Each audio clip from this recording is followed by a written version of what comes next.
আজি গুৱাহাটীৰ অন্যতম স্বেচ্ছাসেৱী অনুষ্ঠান জুন খুৰুজ সামাজিক সাংস্কৃতিক সংস্থাৰ দ্বাৰা গীতানগৰ স্কুলৰ প্ৰাংগণত ৰঙালী বিহুৰ শুভেচ্ছাৰে এটি প্ৰীতিৰ সতীৰ্থ সন্মিলনৰ অনুষ্ঠান বিভিন্ন কাৰ্যসূচীৰে অনুষ্ঠিত হৈ যায়।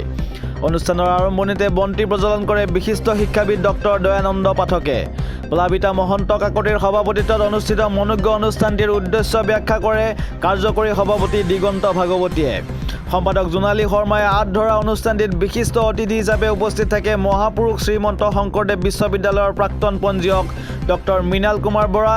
নিৰ্দিষ্ট বক্তা হিচাপে উপস্থিত থাকে নিউ গুৱাহাটী আদৰ্শ উচ্চ বিদ্যালয়ৰ অৱসৰপ্ৰাপ্ত প্ৰধান শিক্ষক নিধন বৰ্মন। মুখ্য উপদেষ্টা মনোজ কুমাৰ শৰ্মা বৰদলৈৰ সাৰুৱা ভাষণেৰে আগুৱাই লৈ যোৱা উক্ত সাংস্কৃতিক অনুষ্ঠানটি পৰিচালনা কৰে সাংস্কৃতিক সভাপতি দিলীপ চন্দ্ৰ কলিতাই।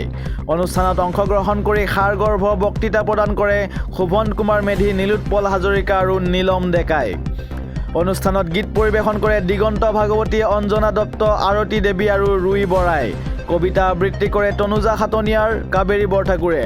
ইয়াৰ উপৰিও গিৰিমণি গগৈ, নয়নজ্যোতি কাকতি, চিএম আলী আদিকে ধৰি কেইবাজনো গুণী ব্যক্তি সভাত উপস্থিত থাকে। শিশুসকলৰ বৌদ্ধিক আৰু প্ৰতিভা বিকাশৰ জৰিয়তে নৈতিক আৰু যোগাত্মক দৃষ্টিভংগীৰে নৱপ্ৰজন্মক নিচামুক্ত দ্ৰব্যৰ গ্ৰাসৰ পৰা মুক্ত কৰা আৰু শিশুৰ অধিকাৰ সুৰক্ষিত কৰাৰ লগতে সাহিত্য, সমাজ আৰু সংস্কৃতিৰ পথাৰত খ্ৰীষ্টিৰ বীজ সিঁচি এখন সমন্বয়ৰ সমাজ গঢ়াই জুন খুৰুজ সামাজিক সাংস্কৃতিক সংস্থাৰ উদ্দেশ্য। ইয়াৰ লগতে সমাজত মহিলাসকলৰ গুৰুত্বপূৰ্ণ ভূমিকা আছে। সেয়ে মহিলাসকলৰ সবলীকৰণৰ লক্ষ্যৰে আজিৰ এই অনুষ্ঠানটি আয়োজন কৰা হয় বুলি জানিবলৈ দিয়ে অনুষ্ঠানটিৰ সভাপতি প্লাবিতা মহন্ত কাকতিয়ে। News desk report, any Assam 24/7।